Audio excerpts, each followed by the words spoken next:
Olá, amigos, olá, amigas do Economia e Desenvolvimento, há 20 anos no ar, um programa de jornalismo, de conteúdo, de opiniões. E obrigado a você, telespectador, que tem esta fidelidade aqui com o nosso programa. Bom, de imediato vamos àquele chamado Momento Empresarial, em que nós debatemos assuntos de interesse, claro, geral, mas especificamente também de você que é empresário, quem quer ser empresário e tal. E empreender nesse país, a gente sabe que é muito complicado.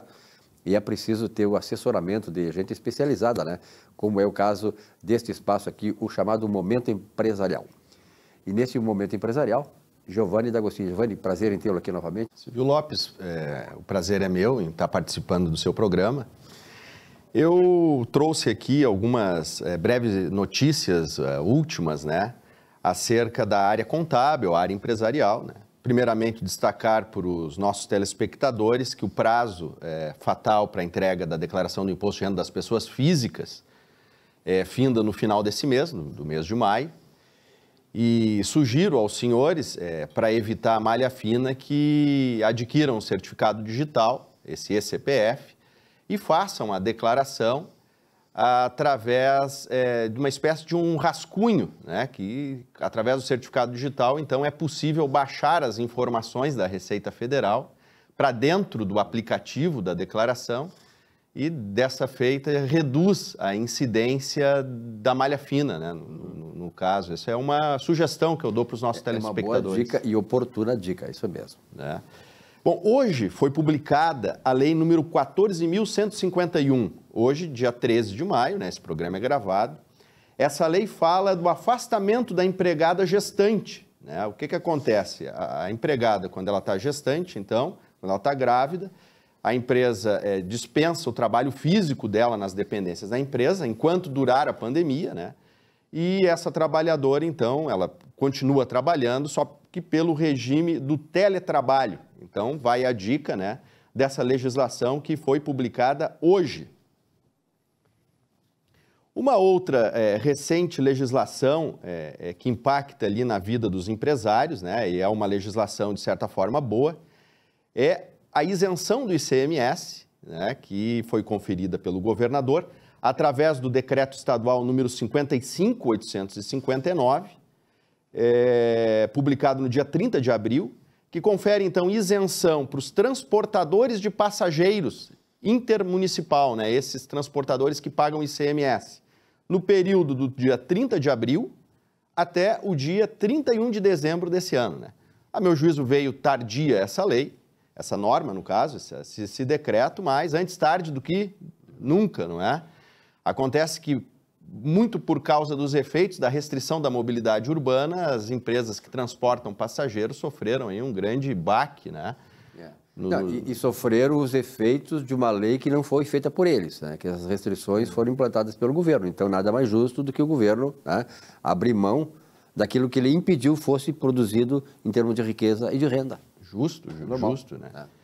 Enfim, um último recado sobre uma matéria que envolve a área trabalhista e a área empresarial, é que o governo federal recentemente reproduziu uma legislação que tinha sido feita no início da pandemia, lá em março, abril do ano de 2020, foi reproduzida agora com a segunda onda da Covid, né, no Brasil, que foi o Programa de Manutenção do Emprego e da Renda, né? Isso foi editado através da medida provisória número 1045, é basicamente uma reprodução da legislação anterior, que basicamente o governo federal paga parte do salário dos empregados das empresas, da iniciativa privada, não é?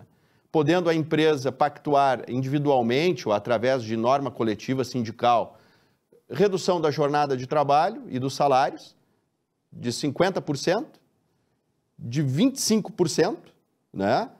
Ou de 70%. Então, é 50%, 25% ou 70%. Então, o empregado reduz a jornada nesses percentuais, a empresa paga esses percentuais e a diferença o governo complementa, não é? Também com a possibilidade de suspensão dos contratos de trabalho, aí com um pagamento integral desses valores do salário pelo governo, no caso, né? Tendo por base o que o empregado receberia a título de seguro-desemprego. Na verdade, né, Giovanni, essas situações colocadas pelo governo federal, a partir do programa emergencial, a renda que ele transferiu para a sociedade, a partir esses auxílios que o governo fez, esses programas, né, que aliviaram o peso tributário das empresas em função da queda de demanda e